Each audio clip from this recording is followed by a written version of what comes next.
Bem, estamos no ar em mais uma conversa, um bate-papo, um papo de sanitarista, hoje com a Laura Faivec, que é professora da USP. Como eu tenho feito costumeiramente, Laura, eu queria começar pedindo que você se apresente, né? Quem é Laura Camargo Macruz Faivec? Para que todos possam ter uma ideia de com quem a gente está conversando hoje. Bom, eu sou atualmente professora da Faculdade de Saúde Pública da USP, sou médica, sanitarista, e entre docência, gestão, militâncias, trabalho, acho que desde sempre estive aí, até um pouquinho antes do SUS ser criado na Constituição, mas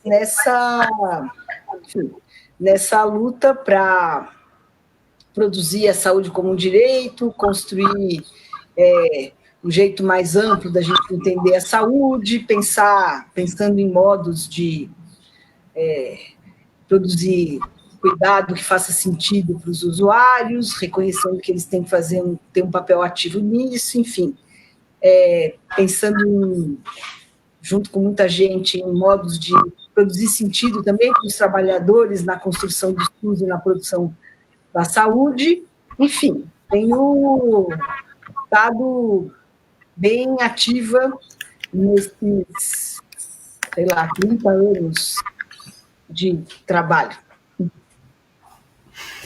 Certo. Laura, eu queria começar te perguntando, né, tanto você em outras lives, quanto várias outras pessoas têm falado muito da importância de a gente deslocar o discurso ou as falas a respeito do hospital, da necessidade de leitos, que são, sim, importantes, né, para os casos graves, etc., mas para que a gente consiga, de fato, obter o controle dessa epidemia, a gente precisa de outras ações que passam por outros circuitos, né, do sistema de saúde, da lógica da produção da vida.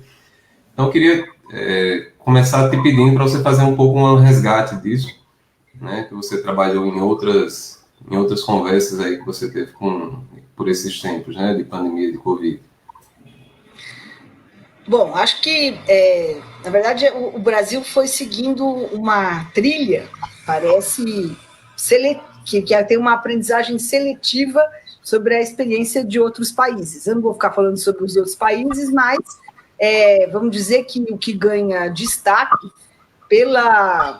acho que em parte pela extrema gravidade da Covid-19 em uma parcela da população e pelos efeitos catastróficos que esse adoecimento em massa, com 5% de casos graves, é muito caso grave, né? E são muito graves e, enfim, existe todo um impacto da surpresa mesmo, enfim, das múltiplas formas com que a doença se expressa, enfim, e eu acho que o Brasil, essa conversa, né? Então, eu nunca tinha ouvido falar de uma estratégia para enfrentar uma pandemia, para proteger o sistema de saúde. Essa é em vez de proteger a população, a fala mais forte é proteger o sistema de saúde. Tudo bem, eu entendo, é para não termos muitos adoecendo simultaneamente, tal, por conta dessa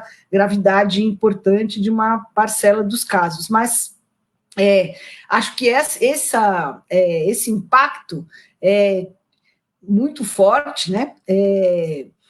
Articulado, é claro, com um certo modo médico de entender a pandemia, porque e aí a gravidade põe essas coisas em evidência, vamos dizer assim,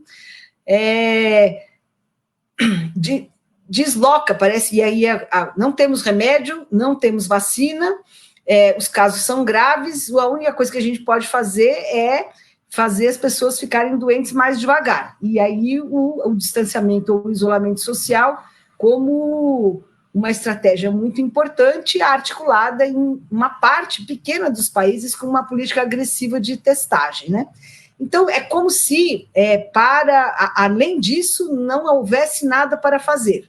Quando a gente vai olhando na China, e mesmo uma conversa importante, uma reflexão importante vinda da Itália, em algumas situações, eu li vários artigos falando disso, eles falam, tem mais coisa do que isso, porque não é possível que a única coisa que a gente faça seja isolar as pessoas e esperar para ver como que a coisa acontece, tipo isso.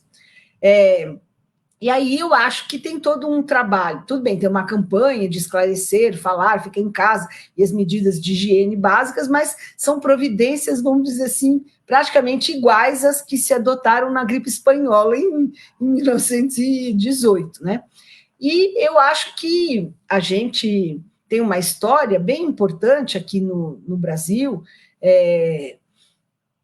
enfim, eu diria bem forte no Brasil mesmo, um certo modo de pensar a produção da saúde nos territórios. Acho que a gente tem várias jabuticabas, né? Pensa a saúde coletiva como uma formulação singular do modo como a gente foi construindo o pensamento na saúde pública brasileira, o modo de pensar a organização da atenção básica com equipes multiprofissionais, mas um foco muito importante no território, articulando mesmo ações que em outros países existem, mas são muitas vezes efetivadas por equipes diferentes. O que em outros lugares se chama de saúde pública e atenção primária, aqui a gente inventou um jeito de fazer que articula as duas coisas, né? E eu diria que a partir enfim, reconhecendo que a vida produzida nos territórios precisa ser parte reconhecida dessa construção da saúde, acho que sim, a estratégia de saúde da família deu um passo importante no sentido de as equipes irem ao território ao encontro da vida. Acho que, principalmente no começo, esse encontro com a vida era mais forte, mais importante, foi sendo porque antes era a equipe toda, não eram só os agentes comunitários, enfim, houve um empobrecimento disso, mas existe uma história de conexão e produção compartilhada, inclusive em vários lugares do país, isso é heterogêneo, que produziu impactos importantíssimos nos indicadores de saúde mesmo no Brasil, né? E acho que essa história tem traz, né, e a capilaridade que a atenção básica tem, é a coisa mais capilar que a gente tem do ponto de vista do sistema de saúde, e talvez mais capilar do que quase tudo, do ponto de vista dos equipamentos estatais públicos, vamos dizer assim, né?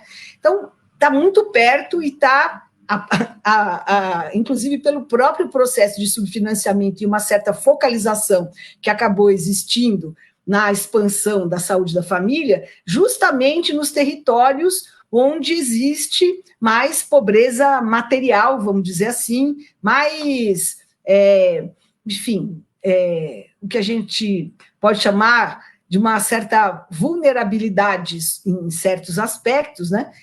Principalmente relacionada à precariedade material mesmo da produção das existências. As equipes estão aí, exatamente nesses lugares, vivendo junto tendo a possibilidade de viver e se aproximar dos coletivos, das populações, compreendendo muito melhor que será, eu acho que como será que eles estão vivendo essa situação, que estratégias poderíamos construir juntos para, enfim, proteger de algum modo, ampliar a proteção a essas populações, já que essa proposta de distanciamento social, da maneira como ela vem sendo efetivada, ela é uma proposta muito seletiva, porque quem pode mesmo fazer o distanciamento social do jeito como está proposto é uma parcela da população. Tem outra parte que não encaixa isso daí na vida, tanto pelo modo como as pessoas moram, pelo modo como a vida está organizada, como as relações são produzidas no território. As pessoas vivem muito coletivamente na rua, o impacto desse corte, enfim, dessa separação, desse apartamento, talvez de proporções incalculáveis para nós que estamos muito mais acostumados a viver cada um na nossa casa, sabe? A gente já vive cada um na nossa casa, as pessoas vivem de uma maneira muito mais compartilhada em vários desses territórios, né? Então, além de, enfim, outras questões da precariedade material, como o problema da água, do saneamento, várias outras coisas, e a própria questão de um problema intensificado nos últimos anos pela precarização do trabalho, que se não trabalha, não come, mais ou menos isso. Então, nesses territórios, conforme você vai se aproximando a partir da instalação da pandemia e da proposição do distanciamento social, o problema número 0 é comer. É real, você chega lá e esse é um problema, porque instantaneamente famílias começaram a passar fome. E até gente que antes tinha uma vida mais razoável, materialmente falando, tem uma reserva muito pequena, parou de trabalhar, não tem como. Então, gente que nem enfrentava tantas dificuldades, muito rapidamente passa a enfrentar. Então, e isso vai se ampliando de uma maneira importante. Quando, enfim, alguns territórios aqui em São Paulo podia acompanhar que, enfim, rapidamente, nem a cesta básica não era suficiente, porque as pessoas não tinham dinheiro para comprar gás, para fazer a comida com o que tinha dentro da cesta básica. Então, tem uma proteção que seria necessária, assegurando renda mínima, acesso à alimentação e outras coisas que não vem sendo assegurada, e eu acho que tem a necessidade de inventar junto com eles e entender como eles... Eu acho que essa é uma questão que, para mim, tem aparecido mais nos últimos dias, que é perceber que tem algum problema bem grande nessa maneira como a gente se aproxima do problema e como as pessoas estão vivendo o problema. Não existe uma homogeneidade no modo de viver a pandemia. Que sentido isso faz? Como é o impacto Vamos ter um gato aqui, Felipe. Como é o impacto disso na vida das pessoas? Como será que coletivamente se vive mais uma ameaça em vidas que estão praticamente acostumadas a serem ameaçadas, vamos dizer assim, e em que estão acostumadas também que o Estado sistematicamente as abandona, e as pessoas têm que se virar para se defender e fazer sua vida valer. Então, muito provavelmente, sem chegar mais perto de tudo isso no território, não seremos capazes de construir ações de proteção, para além de a gente chegar lá e ficar falando, usa máscara, lava a mão, faz isso aqui, faz isso aqui, lá, um monte de coisa que não encaixa muito bem na vida, né? Em casa. Todo mundo já falou isso. Acho que quando a epidemia foi chegando para cá, para o Brasil, a saúde coletiva brasileira falou, não vai rolar, a desigualdade social vai cobrar seu preço agora, né? E eu diria, muitas outras coisas, muitos outros problemas, muitos outros limites, inclusive, e consequências dos ataques que o SUS vem sofrendo nos últimos anos, vão cobrar seu preço nesse momento, porque o acesso não é igual, a distribuição dos serviços não é igual. Então, justamente por isso, não fazer valer a força que a atenção básica pode ter nos territórios nessa construção compartilhada, produzindo muitas, enfim, eu acho que desde ações de solidariedade até a construção de outras estratégias de proteção e mais, enfim, tem que ter água, não tem água, tem que ter caminhão-pipa, tem, enfim, um monte de providências muito práticas que os governos deveriam adotar como política. Não pode aumentar o preço do gás, não, um monte de coisa que faz diferença na possibilidade de as pessoas seguirem vivendo. Só vão entrando na agenda conforme a gente se aproxima e vai compartilhando com eles essa experiência, né? Acho que tem muitas coisas também que dificultam tem gente hoje, a gente vai vendo, andando nos territórios, que pensa assim, não vai chegar aqui. Isso aí é doença de rico, de quem foi viajar para a Europa. Os jovens pensam, não vai chegar, só os velhos que morrem. Você tem muitas coisas na construção do discurso que atrapalham muito o trabalho que precisa ser feito para a proteção coletiva desses segmentos. Então, eu acho a atenção básica a mais capilar que, vamos dizer assim, enfim, a coisa mais capilar que a gente tem, nesse momento, jamais poderia estar recolhida. E aí, pensando no próprio cuidado à doença em si, eu diria que, certamente, há mais para fazer do que dizer para as pessoas, fica em casa esperando para ver se piora. Não dá para ser só isso, né? Então, além de atenção básica poder acompanhar e continuar cuidando das pessoas que vão, dos grupos, inclusive, que vão acumulando vulnerabilidades, tanto essas materiais, como as comorbidades, situações muito difíceis, enfim, de tensões, de violência, um monte de problemas que se misturam e se acumulam, né? Além de estar perto disso, acho que tem uma coisa do acompanhamento do processo que já deu para perceber que se a gente não fizer e não cuidar das pessoas antes, quando elas chegam a procurar os hospitais e as portas de emergência, muitas delas estão numa situação tão grave que tem pouca coisa para fazer. Tem muita gente que morre em horas, chega e vai piorando muito depressa. Então, eu acho que tem muita coisa para fazer do ponto de vista do cuidado geral, da proteção da vida das pessoas, da construção de estratégias mais efetivas de minimizar ou lentificar o contato para um contingente populacional para o qual essa história de isolamento social não funciona, e produzir modos e ações de cuidado que talvez diminuam, tenham a possibilidade de diminuir o agravamento da situação para um número maior de pessoas. Então, acho que tem muita coisa para fazer no território, muita coisa para fazer antes de as pessoas chegarem graves na porta do hospital, uma parte ficar internada na enfermaria, outra parte ir para a UTI, outra parte morrer quase assim na hora que chega, porque a gente tem visto muitas histórias assim, né?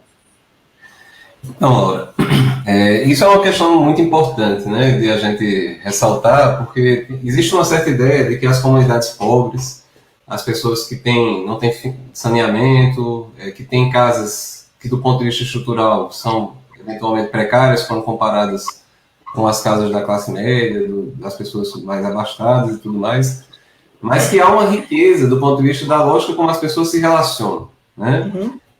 Inclusive, por isso, a lógica como as pessoas estão acostumadas a conviver, né? Ela traz algumas potências e também alguns desafios para a gente conseguir pensar nesse tema, por exemplo, do distanciamento social. Uhum. Você, apesar de ser uma pessoa que agora está na academia, já passou por vários lugares, né? E, apesar de estar na academia, continua em contato com muita gente que está na gestão, em serviço, etc. O que é que você tem recolhido nessas conversas que você tem feito com as outras pessoas em relação a o que é que essas equipes de atenção básica, as equipes de gestão da atenção básica têm feito nesse sentido do que você estava falando? Então, acho que, num primeiro momento, foi meio geral um recolhimento. Aqui em São Paulo, mas acho que no Brasil todo, pelo que eu pude conversar, mas aqui em São Paulo, claramente, as equipes se recolheram, porque a ordem era cancela tudo que é eletivo, vai não sei o que, enfim, claro, não vai parar de cuidar de quem está se tratando de tuberculose, não vai parar de acompanhar os hipertensos e as pessoas que vivem com diabetes, enfim, tinha essas coisas e foram pensadas inicialmente estratégias para isso, mas um recolhimento muito importante, as equipes dentro da unidade esperando a hora em que os sintomáticos respiratórios iam explodir e ocupar todo. Então, um movimento com diferentes estratégias, mais de reorganizar o fluxo nas unidades, separar quem ia ficar no lugar dos sintomáticos respiratórios de um lugar para os outros. Em alguns lugares aqui chamava área vermelha e área azul, cada um fazia de um jeito, enfim. Primeiro momento, muito isso, como fazer o fluxo para, enfim, evitar contaminação, não sei o que e tal.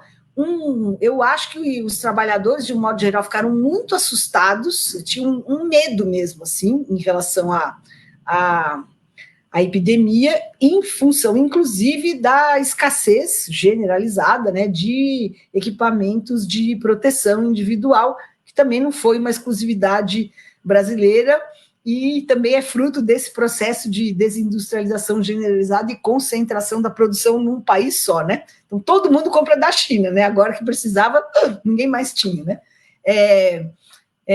Enfim, aí eu acho que a partir de certas provocações e um certo incômodo, porque era mais ou menos assim, os trabalhadores dentro da unidade e a população se virando na rua, tipo isso, né? A vida seguindo lá fora, as pessoas, num primeiro momento, aqui em São Paulo, ficaram mais recolhidas em todos os lugares, o distanciamento social foi mais importante no começo, as unidades esvaziaram, todo mundo sumiu todo mundo. E aí, eu acho que nas últimas semanas, esse movimento tem sido revertido. Então, acho que, várias coisas, né? Tanto estratégias mais cuidadoras mesmo, em relação ao acompanhamento das pessoas nas casas, milhares todo mundo usa, né? É a coisa mais comum, é o jeito mais fácil de comunicação, é o WhatsApp, então muita coisa por WhatsApp já existia antes, né? Existia grupo com as pessoas das comunidades com os trabalhadores de saúde, o WhatsApp. Então, esse é um instrumento para acompanhamento também que vinha sendo usado, porque telemedicina não rola, né? Vamos falar, não rola. Mesmo entre trabalhadores, o WhatsApp é mais usado do que qualquer outra coisa na prática, né? E então um pouco mais de cuidado, vamos dizer assim, em como é mesmo que a gente ia continuar acompanhando as pessoas. E rapidamente quem começou a sair se deparou com esse problema da fome. Então, em alguns lugares, eu acho que existe uma tentativa de bem mais técnica, vamos falar assim, mais de tecnologia leve e dura mesmo, de fazer o acompanhamento e o acompanhamento de quem tem comorbidades, enfim, enfim, com aplicativos e não sei o que, tarará, embora não exista a testagem, é possível ir mapeando, pelo menos, quem vai desenvolvendo sintomas respiratórios, e daí tem toda uma estratégia construída nesse modo, desenvolvida, efetivada, indo às casas das pessoas mesmo. E aí quem tem, por outro lado, um encontro com a vida no território, e aí um envolvimento das equipes, e várias vezes as próprias equipes participando da articulação de ações solidárias no território. Não só, enfim, ajudando mesmo a mobilizar diferentes atores, instituições, tudo que existe de possível, porque o acesso mesmo das diferentes populações à própria ação solidária é muito heterogêneo. Então, por exemplo, favela que fica do lado de bairro rico tem uma visibilidade muito maior e ela recebe muito mais doação do que uma que fica lá no fim da periferia, entendeu? Então, assim, até isso é bem heterogêneo, a visibilidade é heterogênea e a organização mesma das populações, dos coletivos, dos movimentos, é muito heterogênea. A cidade de São Paulo tem tudo que você possa imaginar, desde gente morando em palafita, em condições de miserabilidade brutal, até os lugares muitíssimo articulados, fazendo tomando um monte de iniciativas. Então, há lugares em que as equipes começaram a se envolver nisso e eu diria foram se reencontrando com um certo sentido do próprio trabalho da atenção básica. Esse encontro com a vida no território vai dando outros, as pessoas vão inventando coisas, fazendo, enfim, tem unidade básica que montou fábrica de máscara dentro da unidade, tem muitas comunidades que fizeram fábricas de máscara mesmo, e existe uma distribuição para a população, então, porque além de comida, tem material de... Enfim, então tem esse tipo de ação bem importante, e aí vão coisas sendo percebidas. Tem a população em situação de rua, não tem água, então, por onde eles circulam, quais são os lugares que devia ter pia, não adianta ter venda de refeição, mesmo que seja 50 centavos, R$1, não tem ninguém na rua, as pessoas não têm dinheiro, numa deles não vão poder pagar, como que, enfim, aí vai, enfim, mil coisas nesse sentido, vamos dizer assim, uma articulação das equipes de atenção básica de uma maneira bem mais legal, principalmente na periferia, na região central é bem mais complexo isso, com os consultórios na rua, enfim, mapeando mesmo necessidades, coisas, inventando coisas, e agora, também eu vi muito fortemente as próprias organizações da população se movimentando nesse sentido de uma maneira muito importante. Aliás, mais importante do que o que a atenção básica estava fazendo no começo, porque é mais ou menos assim, claro, se a gente não fizer, ninguém vai fazer, ninguém vai cuidar da gente, se a gente não se cuidar. E aí, uma coisa que foi ficando importante, num certo levantamento, assim, mapeamento de coisas que foi possível fazer, e conversando com vários lugares, uma percepção de que é assim, para as equipes da atenção básica, os movimentos que existem da população social são invisíveis. E para os movimentos da população, as unidades básicas são invisíveis. Impressionante o descolamento entre uma coisa e outra. Então, eu acho que é bem importante uma aposta no sentido de produzir alguma conversa e aproximações, porque, por outro lado, os movimentos, os coletivos também, apesar de se movimentarem vigorosamente, vão sentindo que, gente, sem Estado, esse troço vai ser difícil de enfrentar, então não vai rolar só a gente aqui, né? Mas tem uma história vamos brincar, a hora que uns funcionam, os outros não estão, e a hora que os outros estão, os uns não funcionam. Então, desde isso, uma incompatibilidade horária, quase assim, né? Até eu acho que um olhar muito que foi se tornando muito empobrecido para a vida e para a potência de vida que existe nesses territórios, como você estava falando. Existe muita coisa, existem muitos... Claro, há lugares que há pouca coisa, há lugares muito desorganizados, sim, mas há muita coisa que, enfim, com que é possível dialogar e realmente produzir coisas que façam mais sentido. Então, acho que, neste momento, acho que além de mais gente, mais equipes saírem para o território e irem de encontro, né, ao encontro dessa vida, enfim, de estar junto com as pessoas nesse momento muito difícil, acho que um esforço de mapear o outro, sabe? Acho que é bem importante, porque eu acho que essa articulação pode ser muito mais poderosa, será muito mais poderosa do que cada qual trabalhando no canto, né? Então, acho que tem...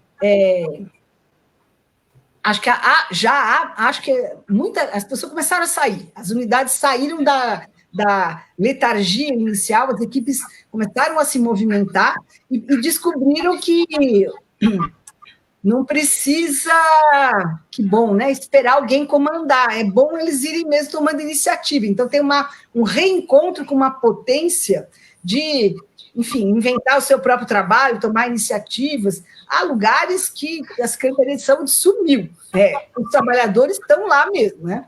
Em outros lugares, essa conversa vai ganhando relevância e passa a haver até um reconhecimento de que, nossa, é mesmo, a atenção básica Nossa, é mesmo, a gente tem uma baita atenção, nossa, enfim, uma surpresa, mas um reconhecimento interessante de que, apesar de todos os ataques e de todo o enxugamento e de todo o subfinanciamento, tem uma potência nesse lugar que pode se articular com a potência que existe nos territórios e produzir coisas bem mais interessantes nesse processo. Isso sem falar dessa coisa do cuidado mesmo às pessoas com, enfim, às vezes com sintoma, às vezes sem sintoma, e que adoecem subitamente, né?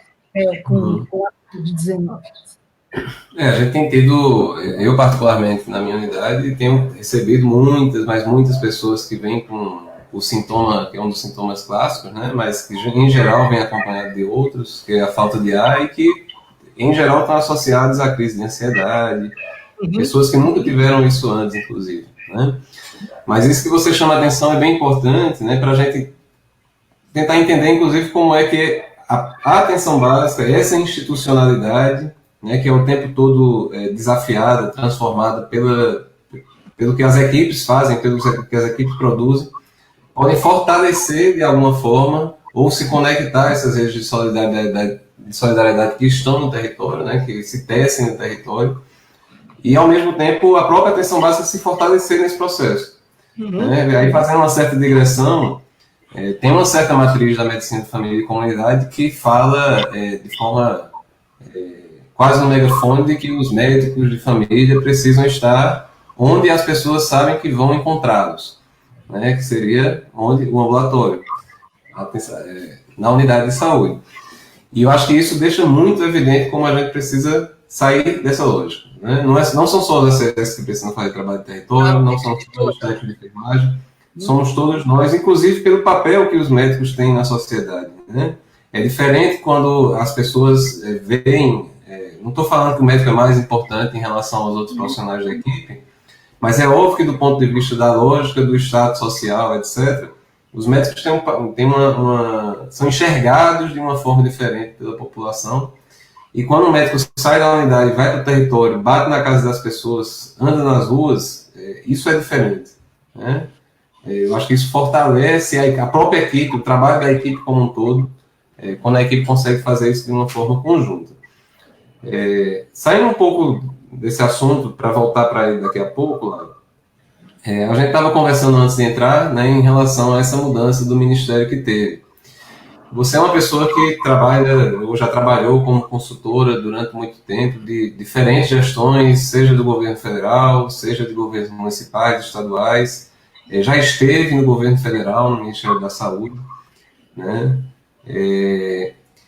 Eu queria te ouvir falar um pouquinho sobre como é que você tem visto esse processo que foi... Né? A gente tinha um ministro que tinha diversos problemas do ponto de vista das formulações, foi um ministro que propôs uma outra lógica do ponto de vista da atenção básica, muito privatizante, né, do ponto de vista da lógica do financiamento, com várias questões, mas que, de certa forma, nesse momento da epidemia, acabou tendo um papel que foi reconhecido socialmente, etc. E agora a gente tem um ministro que, como a gente estava falando antes, né, praticamente uma nulidade. Então, eu queria te ouvir falar um pouquinho disso aí. Acho que a história do Mandetta era complexa e vamos dizer assim que as duas principais políticas que foram formuladas foram políticas de ataque e destruição em relação à saúde mental e em relação à atenção básica, né? Enfim, acho que a veia de privatizante era bem importante ali. Agora, e aí tudo isso, vamos dizer assim, então ele foi coautor de ataques importantes que enfraquecem o SUS nesse momento, e um desmonte de várias áreas, um esvaziamento do ministério, bem importante, que vinha já desde da época do Temer, de uma maneira bem significativa, e foi profundamente agravada nesse tempo todo. Então, vamos dizer que a epidemia chega no Brasil e pega o Ministério da Saúde e o SUS numa situação de maior fragilidade, né? Mas ele, vamos dizer assim, pelo menos reconheceu, tem uma epidemia, viu, galera? Presta atenção. Tem uma epidemia e não podemos... Bom, então é isso. E o que tem para fazer nesse momento é o distanciamento social, vamos fazer o distanciamento social, e eu acho que tem uma outra coisa que era importante que ele fazia, era fornecer, enfim, ir lá, se apresentar e apresentar com a equipe as informações e, de certo modo, discutir várias providências, vamos dizer assim, que deviam ser tomadas. Acho que tinha uma distância bem importante entre o que era falado e o que acontecia na prática. Uma lentidão muito importante para resolver vários problemas. Acho que o Brasil entrou no distanciamento social até de uma maneira apropriada, mais cedo do que outros países, mas não aproveitou o tempo que isso daí daria para se preparar efetivamente. É claro que há várias coisas que não é o Ministério da Saúde que devia fazer, né? O governo tinha que fazer várias coisas, e aí, realmente, o governo não ia fazer várias coisas. É difícil, o ministro, por exemplo, tudo bem que todo mundo comprava máscara e respirador da China, mas está na cara que o Brasil é capaz de fabricar máscara, respirador, tudo. É claro que é capaz, né? Tem, apesar de toda a desindustrialização que houve, então, providências podiam ser tomadas. Todas as universidades públicas do Brasil desenvolveram testes, inclusive de processamento mais simples do que o que existia antes. Mas cadê a escala? Enfim, tinha uma série de coisas que podiam ser feitas, e que claramente a divisão dentro do governo acho que atrapalhava bastante, e acho que, apesar de ele se encontrar e fazer reuniões com os secretários estaduais, enfim, com o CONAS, com o NASEMS e tal, nem tudo, na verdade, era construído de maneira compartilhada, mas pelo menos tinha conversa. E, enfim, mais possibilidades de articulação, mais possibilidades, porque, agora, também essa lentidão do governo federal foi fazendo com que os estados e os municípios começassem a se movimentar por conta própria. Então, eu acho que tem nenhuma originalidade nesse comentário, mas tem uma descoordenação muito importante, e fica muito mais difícil cada um fazer sozinho, porque se, por exemplo, todo mundo sabe, né? Não tinha pregão eletrônico, coisa assim, se comprar todo mundo junto, negocia melhor, sai mais barato. Se todo mundo se movimentar, enfim, se combinar as estratégias, vai rolar melhor. Mas então começaram a existir estratégias concorrentes, enfim, muita desarticulação.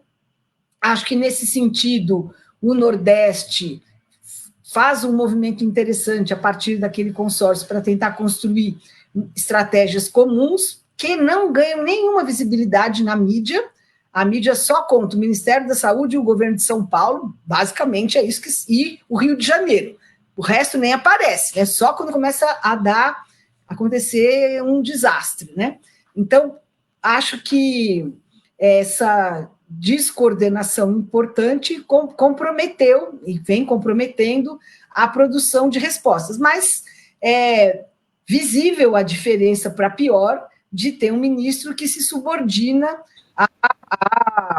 às propostas do Bolsonaro, que não defende, o Ministério da Saúde não fala mais do distanciamento social, você vai ver, ninguém fala mais, nem toca nesse assunto, fica paralisado, né, contando os casos, e enfim, se antes fazia pouco, agora não faz nada, pelo contrário, né? Hoje eu não sei se provavelmente ainda está, se não tiver em intervalo, deve estar rolando ainda, né? O ministro está por teleconferência, etc., numa sessão do Senado, em que os senadores estão arguindo o ministro, né?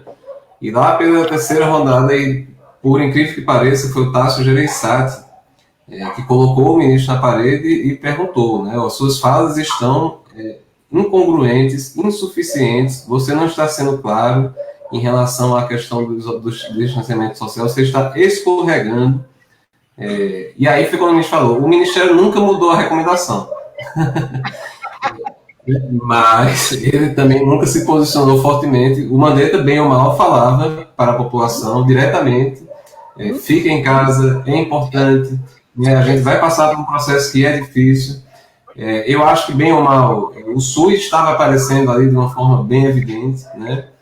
Isso não é uma coisa trivial. A gente tem um ministro que, talvez, depois do Ricardo Barros, nos últimos 20 anos, é o primeiro-ministro, o segundo-ministro, né, junto com o Ricardo Barros, que não tem nenhuma trajetória do SUS. Nenhuma, sério. Ele pode ter trabalhado na gestão de planos de saúde, de hospitais privados. Agora, no SUS, ele não conhece nada. E fica evidente isso na fala dele.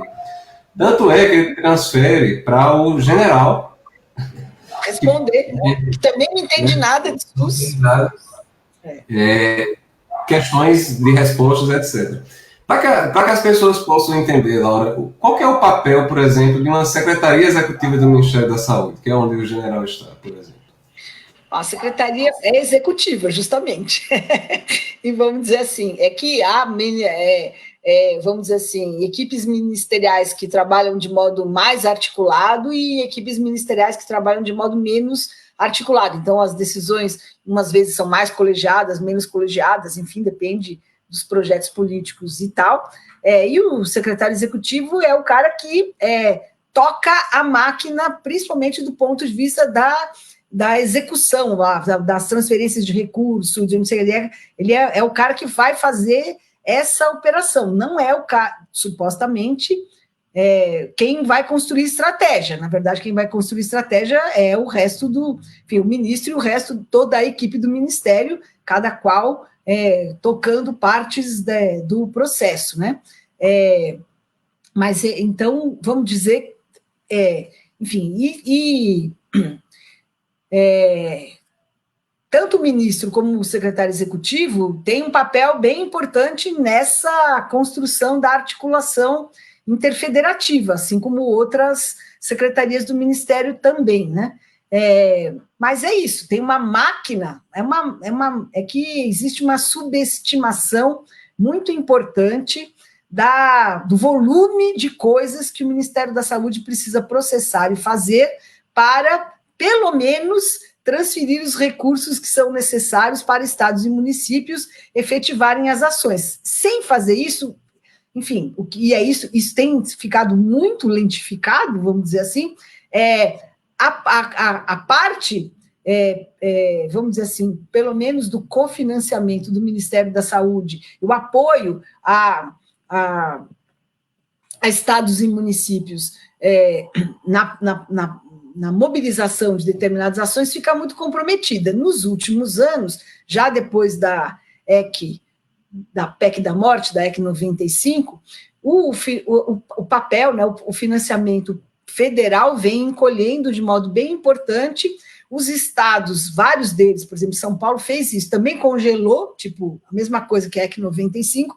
Então, os municípios têm estado muito sobrecarregados mesmo, carregando, tipo, o SUS nas costas, né? Mas, nesse momento, é muito importante o aporte federal, tanto do ponto de vista de recursos, como do ponto de vista, e eu acho que isso daí, vamos dizer, faz muita diferença, o Ministério da Saúde soltar notas que aclaram situações, estabelecem, vamos dizer assim, caminhos para os estados e municípios se movimentarem. A equipe técnica do Ministério da Saúde tem esse papel também a cumprir. E, claro, construindo com estados e municípios, porque as realidades são muito diferentes e coisas diferentes precisarão ser feitas. E os apoios que os estados e municípios precisam também são diferentes, né? Então, tem um papel importante nessa... Enfim, a Secretaria Executiva já foi maior, menor em diferentes governos, mas ela tem um papel bem importante em colocar a máquina para funcionar. Houve momentos em que ela tinha um papel importante, inclusive, na formulação de coisas, né? Mas certamente nessa questão de colocar a máquina para funcionar e a articulação interna dentro do Ministério são dois papéis que eu acho que, independentemente do ponto de vista funcional, ao menos deveria ser, né? E aí, todo o discurso que se faz em torno de trazer esse general para o Ministério da Saúde é porque ele entende de logística. Tem nada a ver. Né? E você, no começo da conversa, falou sobre as jabuticabas brasileiras. Né? A gente tem uma jabuticaba do ponto de vista do desenho federativo, e isso para o SUS representa um conjunto de jabuticabas, de coisas que quem não tem familiaridade tem muita dificuldade de operar esse tipo de questão. Com certeza. Toda a lógica dos fundos de financeiros, a lógica como se faz a transferência, a lógica como se amarra o repasse de recursos a determinados cumprimentos de questões pelos estados, pelos municípios. O general, na primeira entrevista coletiva que voltou a ser feita na segunda-feira, ele falou que os municípios cuidam da rede básica e os estados cuidam da média e alta complexidade, para você ter uma ideia. Provavelmente deve estar lá com a melhor das intenções, não estou questionando isso, mas é gritante o fato de que a gente tem agora um ministro que não tem nenhuma trajetória no SUS, não conhece o SUS, nunca esteve na gestão do SUS, e um secretário executivo que, por mais que possa entender muito de logística, de processo de compra, etc., tem áreas no Ministério que fazem isso. Existe o Departamento de Logística, existe o Fundo Nacional de Saúde, existe a SAA, que é a Subsecretaria de Assuntos Administrativos. O secretário executivo não deveria ser quem se ocupa desse tipo de questão especificamente.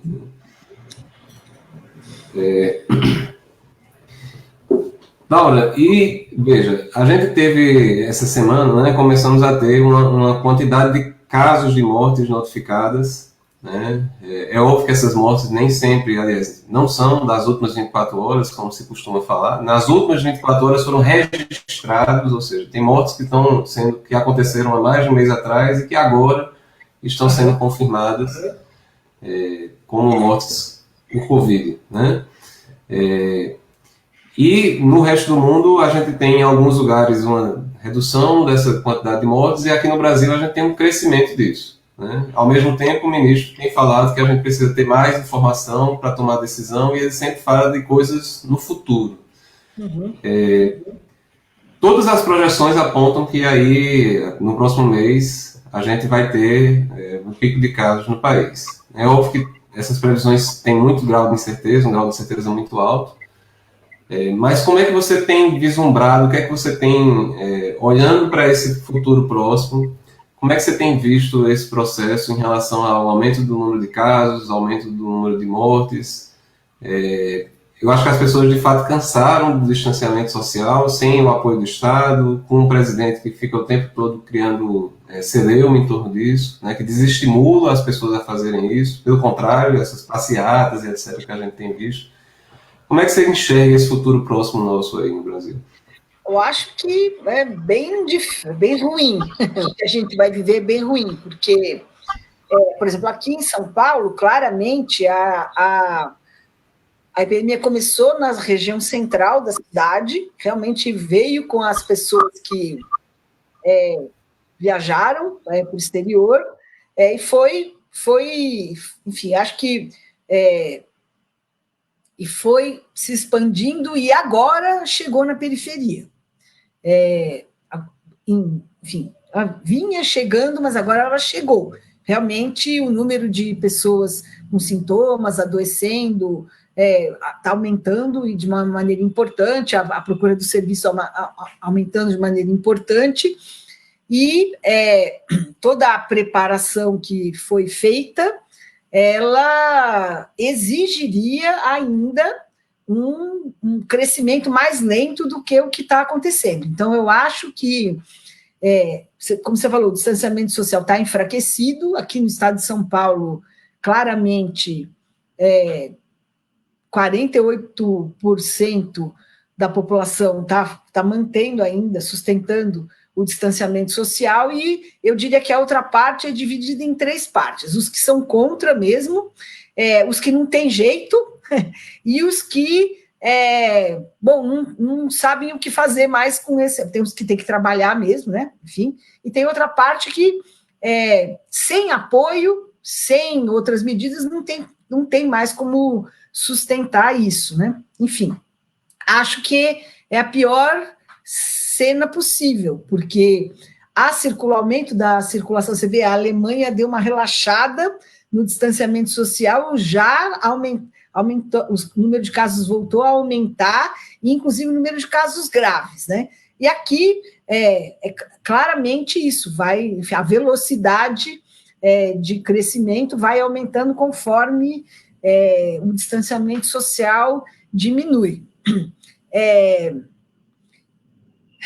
Enfim, eu acho que tem algumas... Aqui em São Paulo, tem uma coisa que eu acho que é interessante que está sendo feita, que é oficialmente,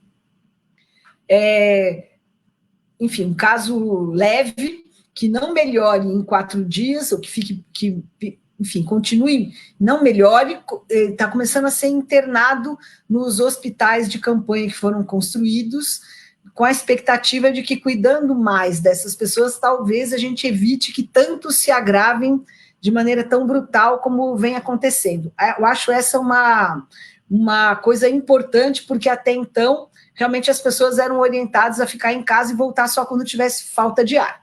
E isso tem sido catastrófico. E a gente está vendo acontecer de uma maneira bem importante essa coisa. O cara chega e vai piorando em poucas horas, piora de uma maneira dramática, né?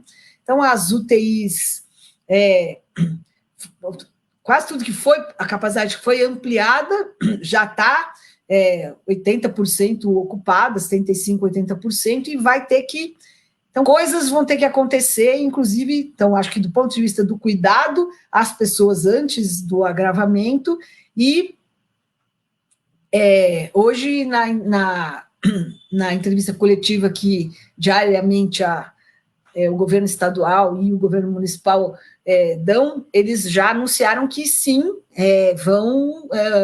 já estão... Enfim, já compraram leitos em certos hospitais privados, vão comprar mais e vão, segundo o secretário, uma coisa progressiva. Primeiro os públicos, depois os filantrópicos, depois os privados lucrativos, e se precisar, vai requisitar mesmo. Enfim, acho que essa vai acabar tendo que fazer isso se a gente, enfim... O efeito da diminuição do distanciamento social nas últimas semanas já está sendo sentido agora. E se a gente... Então, ainda mais se retomar o distanciamento social, daqui a umas 3 semanas melhora, mas até umas 3 semanas a gente está recolhendo o efeito do que não acontece, quer dizer, enfim, do desastre que foi sendo produzido, né? E agora é isso mesmo, como você falou. Eu brinco, eu chamei que nosso distanciamento social é neoliberal, porque é assim, o governo convida você a se distanciar, ele propõe, ele fala, é importante, viu? Tem que ficar em casa, fique em casa. Agora, como você vai ficar em casa é seu problema, e também se você não ficar em casa, é seu problema também, e vai tendo uma responsabilização da população pela efetivação do distanciamento social, sem prover políticas que possibilitem a proteção de mais coisa do que um comando, porque objetivamente não tem como fazer uma série de coisas. Então, sei lá, até tem umas iniciativas, por exemplo, lá no Paraisópolis, em articulação com um monte de gente, os caras transformaram a escola em alojamento para que as pessoas que fiquem doentes possam ficar isoladas das famílias, porque senão elas não têm como ficar. Não é internação, não é hospital, é para as pessoas que estão bem, mas, enfim, tinha muitas outras providências. Essa daí foi iniciativa da Associação de Moradores, em articulação com a UBS, com não sei quem, com um monte de gente, com a Secretaria de Educação, enfim. Mas muitas outras providências tinham que ter sido tomadas para viabilizar uma diminuição do contágio, porque, efetivamente, numa casa que mora... Enfim, não tem como. Eram 8 pessoas em 2 cômodos, uma fica doente, eles vão ficar.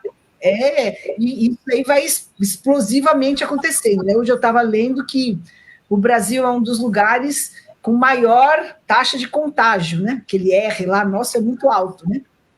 Enfim, tem claramente a ver com essas características que a desigualdade social impõe, né?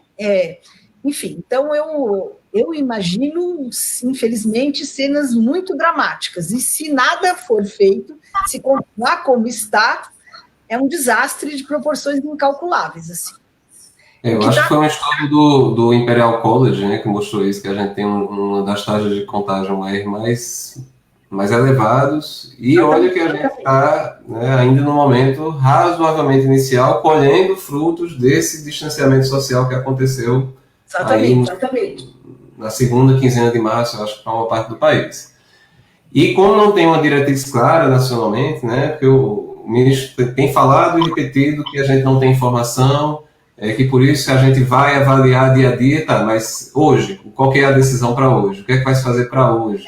Ele fala que os estados que façam, né? Aqui no DF, o governador, bem ou mal, tem tentado, foi o primeiro estado que parou as escolas, tem um hotel que está sendo utilizado para pessoas idosas, etc., que não tem condições de se isolar ou de se distanciar de pessoas que têm que trabalhar em casa para ir para o hotel, mas não tem uma diretriz clara nacionalmente, assim como também não tem em relação às UTIs, né? Você falou que o estado de São Paulo está colocando nessa escala de público, filantrópico, privado e eventualmente requisitar. A Espanha requisitou, óbvio que eles foram pegos muito mais de supetão do que a gente, mas a Espanha disse assim, ó, não tem mais isso não, todo leito é leito para servir a população como um todo. Vamos lá que as secretarias estaduais e muitas das municipais, no desenho político das últimas eleições, tanto de 2016 como agora, são todos, vamos dizer assim, secretários bastante comprometidos com o setor privado, né? Então, claro que é uma estratégia, vamos dizer assim, bem amigável, vamos dizer, mas só de eles anunciarem já dá a dimensão da proporção do desastre que está sendo esperado que aconteça, né? Mas o que eu digo é isso, São Paulo fala a cidade, não vai ter relaxamento aqui.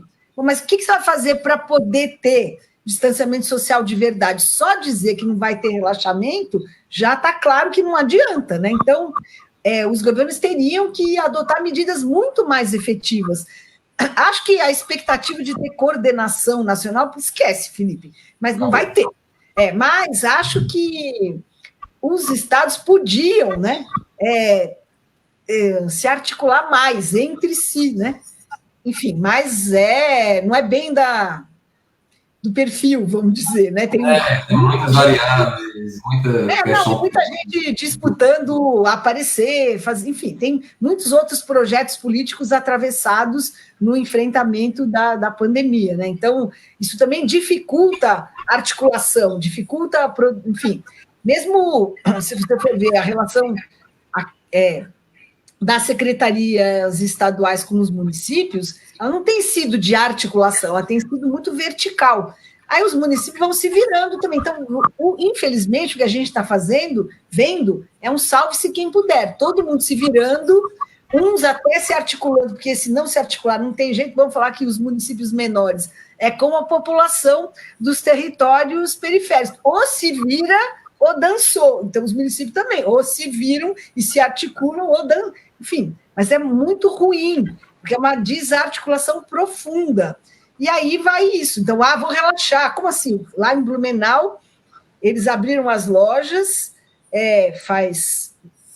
acho que no dia 13 de abril, e agora já está tendo um aumento estúpido de casos de casos graves, inclusive. Abriram as lojas no dia 13, no dia 22 fizeram aquela palhaçada nos shoppings, e pronto, agora já vai ter que voltar atrás. Então, enfim, tem vários lugares que os prefeitos decretam abertura, o Ministério Público entra com ação e o Judiciário está fazendo voltar. Tá inacreditável isso, entendeu?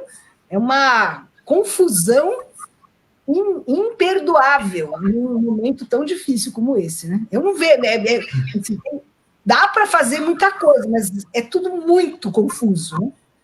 O Ministério esquece.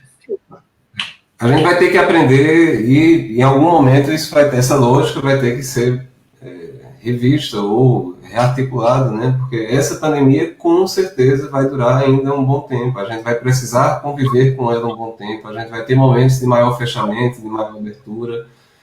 Se a gente não tiver uma certa serenidade, as pessoas vão morrer mais do que morreriam, porque a doença vai matar de qualquer forma, né? Infelizmente, ou felizmente, todos nós vamos morrer um dia. Mas é óbvio que a gente não quer que as pessoas morram antes do que morreriam se tivessem um acesso adequado ao sistema de saúde. Nem precisa ser nesse grau de sofrimento que as pessoas têm enfim, é muito brutal, né? O negócio é brutal. E a doença, particularmente, assim, eu atendi o primeiro paciente tem quase 2 semanas com Covid, né? É óbvio que a gente lê os relatos, etc., mas quando você vê uma pessoa com aquela tosse, é uma tosse que não se acaba, né? É uma coisa brutal, é quase desesperadora. A falta de ar, às vezes, não é pela falta de ar, por problema de saturação. É exaustão, né? É a exaustão da capacidade da musculatura de expandir o pulmão. Então, é uma coisa, assim, muito brutal, muito brutal. E mesmo as pessoas mais jovens acabam vivendo isso também dessa forma, né? Mesmo que não faleçam, mesmo que não venha a falecer, está tendo também muita morte de pessoas jovens. Aqui no Brasil tem uma porcentagem mais jovens de pessoas morrendo, né? E de atletas. Inclusive de atletas. Laura, a gente acabou de cruzar a linha de 1 hora, então eu vou começar a caminhar para a gente amarrar algumas coisas. A Emanuela Amorim, referente àquela pergunta, aquela conversa que a gente estava tendo no começo, né, da diversidade, dos diferentes cenários, etc., ela questiona como seria possível cartografar essa heterogeneidade do enfrentamento da epidemia. Eu não sei se... Eu sei que certamente tem muita gente, eu estou participando de um grupo na UNB, tem um outro grupo aqui na Escola Superior de Ciências da Saúde, a ESS, que é do GDF, que está tentando fazer estudo, construir painel epidemiológico, etc. Então tem várias iniciativas pipocando. O que é que você tem visto disso, de pessoas tentando entender melhor como é que está sendo essa organização, essas diferentes iniciativas? Eu acho que tem mais gente tentando pesquisar. Tem gente tentando pesquisar tudo, Felipe. Eu acho que tem múltiplas iniciativas, mas acho que é bem interessante esse movimento de começar a recolher e até, na medida do possível, né? As pessoas estão vamos lá assim, estão na fogueira fazendo muita coisa, é muito puxado o momento, né? Mas eu tenho pedido para as pessoas vai no carro, vai gravando, como foi o seu dia hoje? Como foi? Para poder, porque a gente amanhã só lembra do que aconteceu amanhã, vai esquecendo, porque uma coisa vai se sobrepondo à outra. Mas acho que a gente tem criado também espaços mais coletivos de compartilhamento, de quem está, enfim, nas diferentes frentes de trabalho. Acho que a gente tem, enfim, tentado... Eu acho que vai ter muita coisa porque realmente é uma heterogeneidade bem importante. Acho que vai ser bem legal dar voz para os vários. Então, a gente fez, por exemplo, ontem, uma conversa com vários lugares da cidade de São Paulo. Aí a gente vai fazer uma conversa, vai seguir ainda, mas vamos fazer uma conversa com municípios pequenos do interior, porque é outro jeito de viver o negócio. A grande São Paulo, enfim, eu acho que a gente tem... vou participar amanhã de uma conversa com municípios pequenos lá do norte do Paraná, inclusive municípios que têm várias aldeias indígenas, que nem falamos dessa catástrofe, que é o abandono completo, né, dos indígenas à sua própria sorte, basicamente, né? Enfim, nas cidades, enfim, tem cidades fazendo coisas diferentes, cidades que, inclusive, nunca tiveram papel na saúde indígena, porque sempre foi um sistema paralelo, né? Agora, ou as cidades fazem, ou não vai ter, porque se for esperar, enfim, a CESAR, enfim, tá louco. Então, eu acho que vai ser importante, como você disse, também tem coisa que a gente não fez, mas ainda dá para fazer. Tem aprendizagens que a gente precisa ir recolhendo e corrigindo o rumo. Então, acho que esse negócio meio de ir tomando a temperatura, sabe, das várias coisas, estou fazendo iniciativas para ouvir gente que está vivendo isso em diferentes lugares, vai ajudando a gente a perceber problemas que só os dados epidemiológicos não serão capazes de dizer para nós.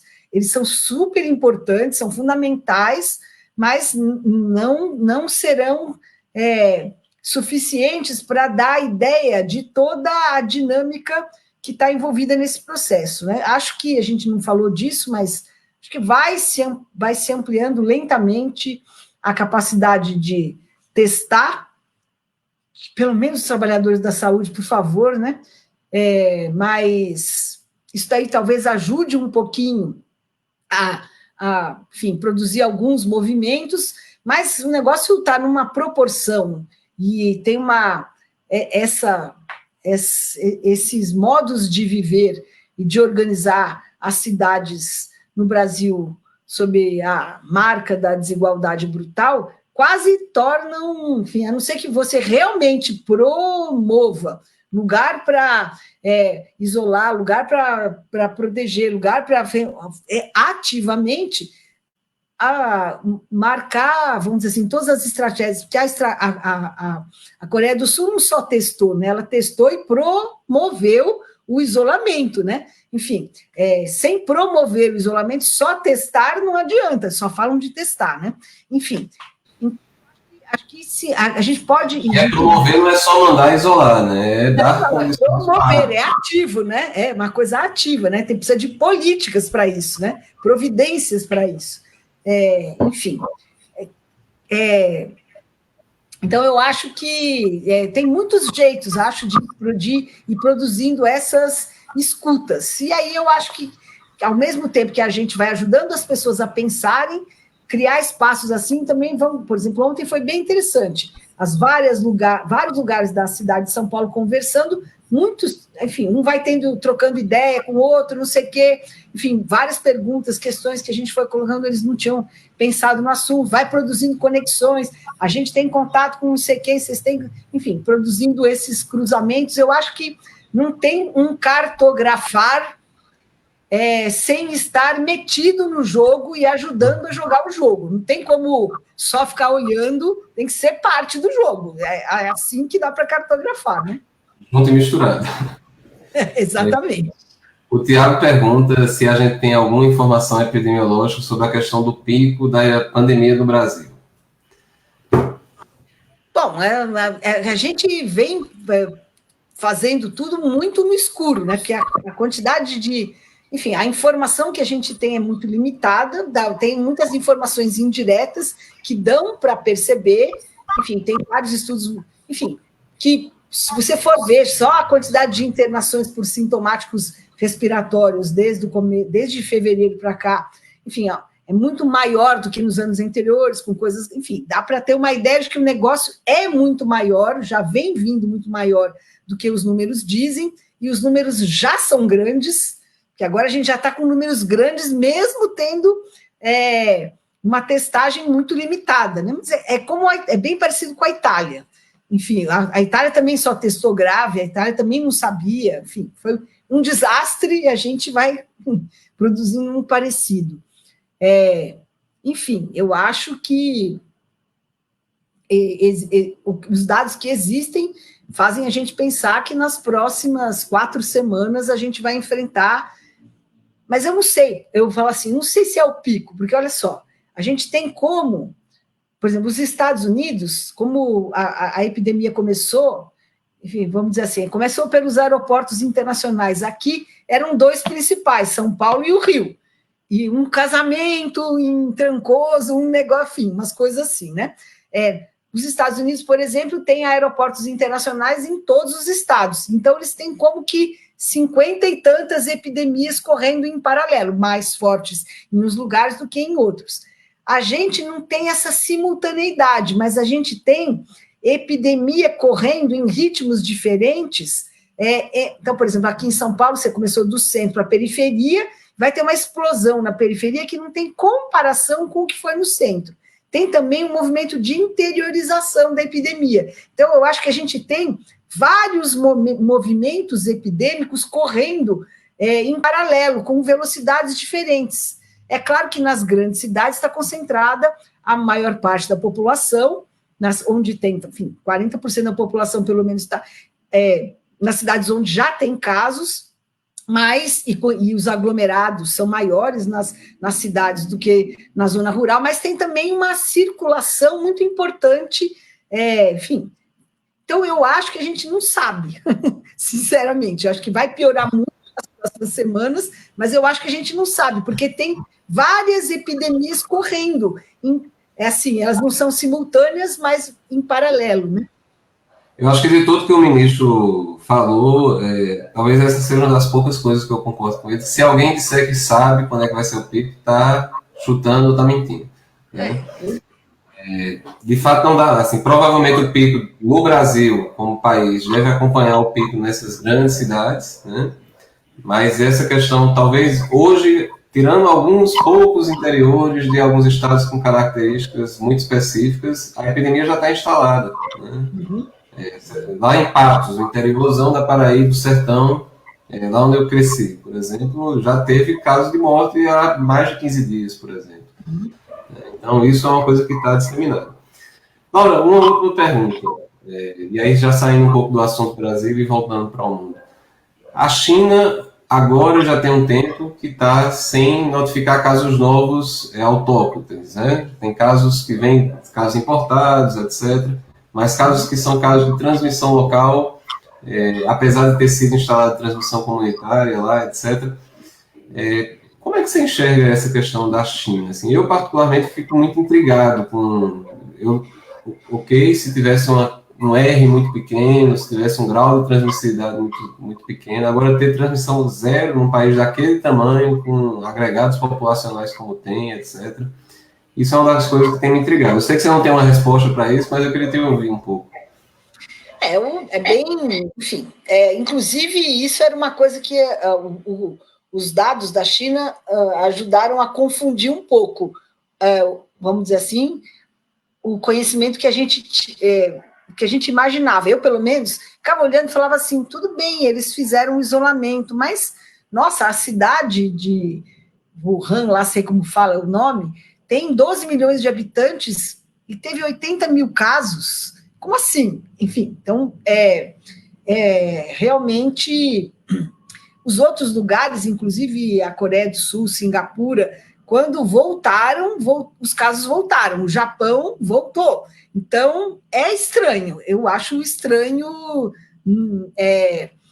Enfim, é verdade que eles voltam com muitas restrições, tomando muitos cuidados, fazendo um monte de coisa, enfim, mas eu imaginava assim: relaxa o isolamento, volta a ter caso. Esse para mim é o comportamento esperado, né? Enfim, e é o que está acontecendo em vários lugares. A Alemanha, estava todo mundo falando que lindo, voltou, relaxou um pouco, já voltou. Todo lugar volta. Então, não sei, eu acho estranho. Porque com essa quantidade de casos não tem imunidade de rebanho, né? Não tem nada. Então, a menos que eles estejam com uma tecnologia muito aprimorada de conseguir identificar, isolar casos, mas mesmo assim teria que ter algum caso local, né? E exatamente, não tem caso local. É como se o vírus tivesse parado de circular completamente. São coisas que merecem um olhar. Laura, por fim, eu queria pedir para você fazer algumas considerações finais aí para a gente partir para o encerramento, agradecer a todo mundo, a todas e todos que nos acompanharam aí nessa quarta-feira. Para mim está sendo um prazer enorme, porque são várias pessoas que eu tenho conversado, por quem eu tenho muito carinho, e com as quais eu não encontrava já há muito tempo, né? Eu acho que essa é uma das coisas de morar em Brasília nesse momento, porque antes a gente encontrava muita gente vindo de muito lugar, porque tinha muito movimento, agora não, né, desde o governo Temer, a menos quando tem um congresso, alguma atividade nesse sentido. Então, para mim está sendo um prazer imenso fazer essas lives aí. Queria desde já te agradecer imensamente por topar o convite e a todo mundo que assistiu, e queria te convidar a dar suas palavras finais aí para a gente. Então, eu acho que o meu convite tem sido o tempo todo, em todo lugar que eu estou, ninguém pode ficar parado. Todo mundo tem coisa para fazer nesse negócio, entendeu? Todo mundo tem que participar e fazer coisas do tamanho que pode, do jeito que pode, articulando, sim, produzindo movimento, encontro, escuta, mil coisas. Ninguém, acho que o convite não dá para ficar, não dá para, vamos dizer assim, não cabe a contemplação, sabe assim? Então, eu acho que tem muita coisa para fazer, vai ser cumprido, tudo que a gente fizer faz diferença, tudo que a gente puder levantar, por exemplo, de problemas, acho que a gente foi fazendo isso, os problemas foram levantados, nem tudo foi endereçado, obviamente, mas não pelo governo, mas outras iniciativas, de algum modo, vão endereçando coisas. Então, acho que tem um papel importante de escutar, tá circulando mesmo virtualmente, vamos dizer assim, escutando muita coisa, recolhendo muita coisa para pautar problemas, produzir proposições, movimentar iniciativas, inclusive de vários modos, conforme as possibilidades e emplacando mesmo ajudas em diferentes âmbitos. Vai precisar ter muita energia, porque vai ser cumprido. Precisa de muita energia, precisa de muita arte, enfim, precisa de muito movimento para ajudar a cuidar, ajudar a produzir o máximo que a gente puder, enfim, de proteção na prática, de movimentação e enfim, de chamamento e articulação de todos os que vão se movimentando na medida das possibilidades. Eu fiquei muito impressionada com como, na hora que, enfim, teve algumas provocações e, por exemplo, a resposta da atenção básica foi se movimentar de uma maneira importante. Então, não é verdade que só os governos podem chamar. A gente pode chamar, a gente pode convocar, a gente pode mobilizar, e a gente tem que fazer isso. E a gente tem que fazer isso articuladamente com os movimentos, com os coletivos, tudo que a gente puder, porque faz diferença. A gente está sendo capaz de produzir movimento, eu diria. A gente passou um tempo muito difícil apanhando no cantinho. A gente não está mais no cantinho e a gente não está apanhando do mesmo modo. É claro que as disputas são ferozes, não tem nem discussão, o que ganha visibilidade, o que não ganha, o que, enfim, as palavras que os caras usam. Por exemplo, tem um professor da faculdade, o Gonçalo, que participou de um debate do UOL ontem, e ele defendeu, vamos dizer assim, enfaticamente que tem que ter regulação pública dos leitos, que tem que não sei quem falou. Uma hora lá, eles escreveram assim, o professor vociferou, quer dizer, o cara, mas tem espaço para o cara falar, entendeu? O cara vai lá e marca e faz, e blá, blá, blá. A gente tem sido capaz, eu diria, de pautar muitos temas e ir produzindo movimento que faz pressão, que muda a coisa, enfim. E acho que é isso. Não estamos nos governos, mas estamos no mundo aí, fazendo um monte de coisa. Então, meu convite, meu fim gente, não pode ficar parado. Pode ficar em casas, quem pode, quem precisa, mas tem muita coisa para fazer. Articulando e produzindo coisas, debate, conversa, essa é muito importante, porque isso tem produzido muito efeito. É o gato tentando entrar aqui na frente. Você lembra que... Ih, será que aquela hora caiu? Não, eu estava lembrando. Aí, você lembra que, acho que há uns 6, 7 anos atrás, ainda lá naquela época do blog, o gato também participou da entrevista. Era outro gato, mas participou. Imaginei. Laura, muitíssimo obrigado. Eu queria encerrar aproveitando para divulgar para todo mundo. A gente falou aqui do Consórcio Nordeste, né, como uma das iniciativas que tentaram fazer uma articulação, então continuando fazendo uma articulação dos estados. No domingo, às 19h30, eu e o Pedro Torinho vamos entrevistar Maria Fernanda Ramos Coelho, que é subsecretária do Consórcio Nordeste.